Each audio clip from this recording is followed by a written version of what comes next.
Back to the channel Srishti study point science के question लेकर फिर से मैं हाजिर हूँ 20 जो कि डेली चैनल पर अपलोड होते हैं। और आज का क्वेश्चन देखते हैं पहला कौन सा है। गंगोत्री ग्लेशियर जो है, ग्लेशियर माने जो पहाड़ होते हैं ना, वो बर्फ़ बिल्कुल बर्फ़ से ढके हुए होते हैं, उनकी बात है। तो गंगोत्री जो ग्लेशियर है वो पिघलने लगा है। तो उसके पिघलने का कारण क्या है? तो यह है ग्लोबल वार्मिंग, क्योंकि हमारे जो पूरी ग्लोबल माने क्या हुआ, ग्लोब पूरी पृथ्वी पर जो टेम्परेचर है वो बढ़ता जा रहा है। इसकी वजह से ये बर्फ़ जो है वो पिघलती जा रही है, जबकि ग्लेशियर पिघलने नहीं चाहिए। तो ये यहाँ पर है। एनवायरनमेंट के क्वेश्चन हैं आज सारे, और आप सभी के लिए इम्पॉर्टेंट है ये क्वेश्चन, क्योंकि एनवायरनमेंट के क्वेश्चन हर एक कॉम्पिटिटिव एग्ज़ाम में आपको देखने को मिलते हैं। वायु प्रदूषण जब होता है तो बहुत सारी स्वास्थ्य की समस्याएं होने लगती हैं। तो जो क्वेश्चन में आता है ना ऑप्शन में, तो उनमें मैंने आपको बता रही हूँ यहाँ पर कि कौन कौन सी समस्याएं होती हैं। जैसे श्वसन संबंधी समस्या से लिख के आ जाएगा तो आपका आंसर सही होगा। नाम भी लिख के आगे, मान लीजिए अस्थमा है, सांस फूलना है, ब्रोंकाइटिस है, तो ये सब जो होती हैं वायु प्रदूषण से होने वाली समस्याएं हैं। अगला यहाँ पर प्रश्न है ग्लोबल वार्मिंग आखिर क्या है। तो मैंने क्या कहा, ग्लोबल माने क्या हुआ, ग्लोब माने क्या हुआ, हमारी पृथ्वी, यानी कि हमारा जो पूरा वायुमंडल है वो, और वार्मिंग माने गर्म होना, यानी कि तापमान का बढ़ना। तो वायुमंडल में बढ़ता तापमान जो है वो ग्लोबल वार्मिंग कहलाता है। ओजोन परत क्षरण हो रहा है। ओजोन परत, हमारे जो वायुमंडल में बहुत सारी लेयर हैं, सोममंडल, समताप मंडल, इस तरह से हैं, स्ट्रेटोस्फीयर, और ये इस तरह से पूरा होता है पूरा। तो ये जो है, जो समताप मंडल में ओजोन परत होती है हमारी, ठीक है, तो वो ओजोन परत क्या करती है, जो सूर्य से जो अल्ट्रावायलेट रेज आती हैं, यूवी रेज, उनको पृथ्वी तक नहीं आने देती। मान लीजिए पृथ्वी है, यहाँ पर सब लोग रह रहे हैं, तो ये जो समताप मंडल होता है, शोभ मंडल के बाद यहाँ पर होती है ओजोन परत, ये अल्ट्रावायलेट रेज को हमारी पृथ्वी तक नहीं आने दे देती, क्योंकि अल्ट्रावायलेट रेज हम लोगों के लिए बहुत नुकसानदायक हैं। लेकिन ओजोन परत जो है वो पतली हो रही है, उसमें उसका क्षरण हो रहा है, और क्या हो रहा है, अल्ट्रावायलेट रेज इस वजह से कहाँ पे आ रही हैं, पृथ्वी पे आ रही हैं, और हम लोगों को नुकसान होता है। त्वचा संबंधी बहुत बीमारियाँ होती हैं उससे, कैंसर जैसी बीमारियाँ होती हैं। तो इसका जो कारण है, जो गैस जिम्मेदार है, वो है क्लोरोफ्लोरोकार्बन, जिसे CFC कहते हैं, क्लोरोफ्लोरोकार्बन। अब क्लोरोफ्लोरोकार्बन कहाँ से निकलती है अभी आपको वो भी बताऊंगी। फिर है यहाँ पर पूछा है SPM की फुल फॉर्म पूछी है क्या है। तो SPM माने होता है S for suspended, P for particulate, M for matter, यानी कि निलंबित कण पदार्थ कह लीजिए, या सस्पेंडेड पार्टिकुलेट मैटर जो होते हैं ये हजार्डियस होते हैं, यानी कि नुकसानदायक होते हैं हमारे एनवायरनमेंट के लिए। जैसे वायु में जो धूल के कण हैं और जो दूसरे कण होते हैं उनकी बात हो रही है।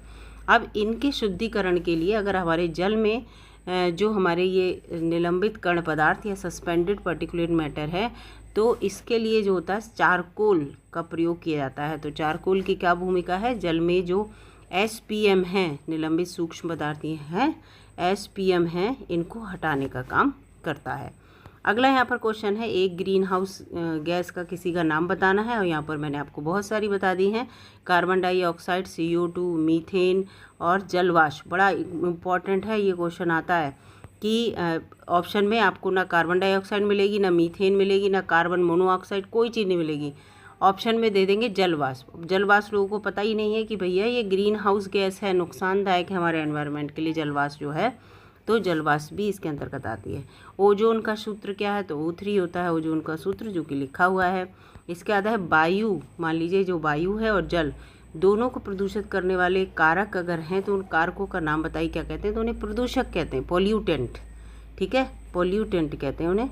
तो ये चीज़ यहाँ पर दे रखी है। ऐसे कॉमन क्वेश्चन आते हैं जिससे कि व्यक्ति कहता है अरे इसका ये आंसर है।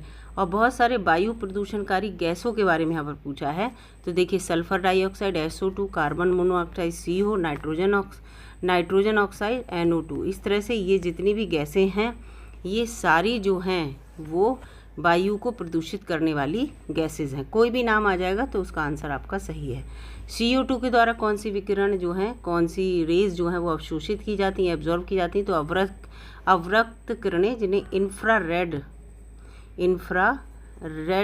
जो है वो किरणें कहते हैं। अगला है ओजोन परत का क्या कार्य है। तो ओजोन परत मैंने आपको बता दिया कि जो पराबैंगनी किरणें यानी कि यूवी रेज जो आती हैं सूर्य से, वो पृथ्वी तक ना आए, उनसे हमें बचाती है ओजोन परत।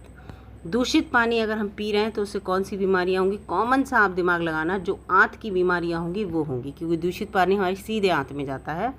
तो आंतों में क्या डायरिया हो जाती है हम लोगों को, टाइफाइड भी आंतों में इन्फेक्शन की वजह से होता है, जो फीवर होता है। तो ऐसे दिमाग लगा के आप आंसर दे सकते हैं अगर क्वेश्चन आता है तो। स्मॉग क्या है, स्मॉग पूछा जा रहा है, स्मॉग क्या है।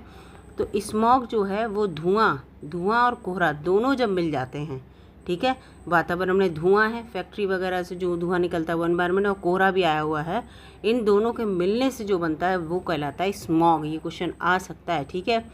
तभी जाड़ों में आपने देखा कभी कभी आप कहते हैं कोहरा जा नहीं रहा, क्या हो जाता है, वो कोहरा ना फॉग ना बनकर फॉग की जगह क्या बन जाता है, स्मॉग बन जाता है, याद रखिएगा। तो फॉग की जगह स्मॉग बन जाता है, यानी कि जो स्मोक होती है ना, धुआं हो गया और उसके साथ साथ प्लस फॉग जुड़ गया, तो ये दोनों जुड़कर स्मॉग बना लेते हैं, है ना, इसीलिए बहुत टाइम तक नहीं जाता। अगला है CFC का पूरा नाम वो ऊपर बता ही दिया, क्लोरोफ्लोरोकार्बन। वायुमंडल जो वायु प्रदूषण से संबंधित महत्वपूर्ण स्मारक एक बताना है जो कि प्रभावित हुआ है।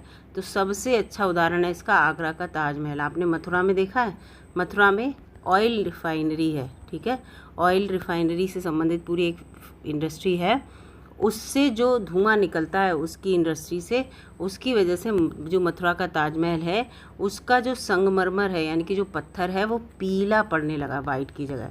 तो इसमें जो है यहाँ पर आपको समझ में आ गया, वायु प्रदूषण है उसकी वजह से। तो ये चीज़ें यहाँ पर देखी गई हैं।